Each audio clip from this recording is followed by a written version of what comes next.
So now that we've developed a basic takeoff and landing technique, it's time to add some speed on the runway. Now the aim of the approach is to get up to optimal speed and to accurately target the takeoff board and to arrive at the takeoff with an effective technique ready to set us up for a nice takeoff. So the approach is something that our professional long jumpers will practice all year round, because notice we're looking for that optimal speed and we're looking to accurately target the board and looking for technique into the takeoff. So the approach is not so much about achieving the highest speeds possible, but it's about running with a rhythm that sets us up for the takeoff. And all of that starts at the beginning with our acceleration phase. So here I am at the beginning of my runway. I'm standing on my mark here that indicates where I should start my run. And the aim of the acceleration phase is to gain speed as quickly as possible, but I need to do so in a consistent manner, which means that halfway down the runway, I'm in the same position every single time. Now to do that, we want to have a stable start position where technically it's going to be the same every single time. So we usually use a rollover start where I can take a 90-degree bend in the front knee, and from here I can rock back and I can create stability through my chunk, push from the driving knee through that 90 degrees that we'd normally see when we're sprinting, and we can drive down the track in a nice straight line so we don't get any of this deviation on the runway. Now we need to make sure it's as accurate as possible, because small changes at this end of the run are going to make a huge difference at that end. And that's going to mean we're either going to be on the takeoff board or way behind it or a foul. So we need to make sure that this part is exactly the same every single time. And we do that by creating our stable acceleration technique, but then by hitting the first 6 steps with 100% intensity. Now if I hit with 100% intensity, I know it's always going to be within a couple of percent on the runway. If I aim for a nice easy rhythm to start, maybe 70%, maybe sometimes it's 80%, maybe sometimes it's only 50%. And that means we're going to have this variation on the runway. By hitting a stable technique and hitting 100% intensity over the first 6 steps, it's the best way to ensure that we're going to have consistency at the start of our approach. Now because we only have maybe 30 or 40 meters to get up to speed, we often see some athletes have this rolling start where they're already jogging, they're already walking, they hit their mark and then they go.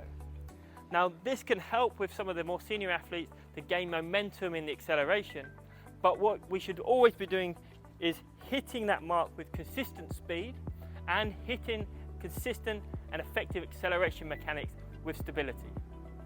Now with the rolling start, the issue is we can sometimes miss our mark by a few centimeters, which can affect our takeoff position, but it also means we can come into this mark with different varying speeds with each jump.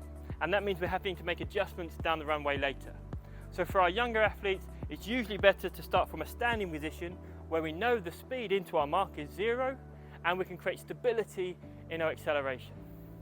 So after our acceleration phase, we're going to find ourselves in the middle of the runway adopting our upright running mechanics. Now if you haven't checked out the sprints module yet, go and take a look at that for more accurate running mechanics.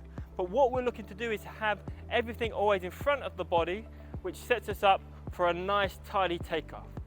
So we need to be in a high hip position, we need to have an effective heel recovery so that we can run at the front, and we're looking to run with a rhythm ready to set that 1-2 rhythm in the takeoff. Now we said we were looking for optimum running speed. Now nobody can take off whilst running at 100% speed. So what we're looking to do is to run at around 95% of our maximum running speed, which allows us that freedom to relax and to convert some of that speed into the takeoff.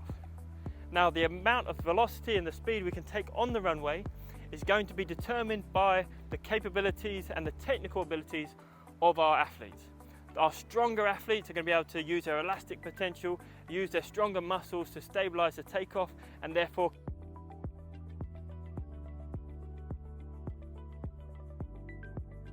develop those strength capabilities.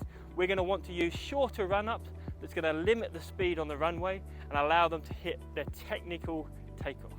So as we come into our final 4 strides of the approach, we need to make sure that we're accurately targeting the takeoff board and that we're positioning ourselves ready for the takeoff.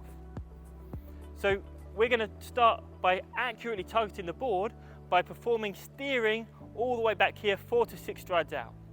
So we're looking to target the board all the way back here, which means we can make our final fine adjustments to the approach 4 or 6 strides out, and that means through the final 4 strides we can run through the takeoff and take our speed into the takeoff.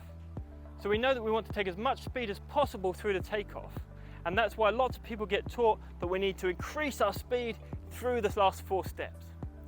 But we need to make sure that we're taking our velocity into the takeoff, not just increasing our stride frequency.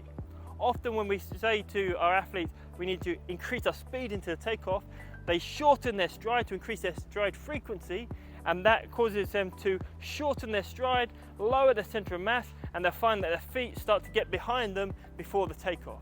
And from here it's impossible to hit that long lever and hit that big takeoff. So what we're looking for is to hold this nice high position after we've judged our distance to the board, and then we're going to run our hips through the takeoff, and we use the penultimate to lower our center of mass and get ready for that takeoff.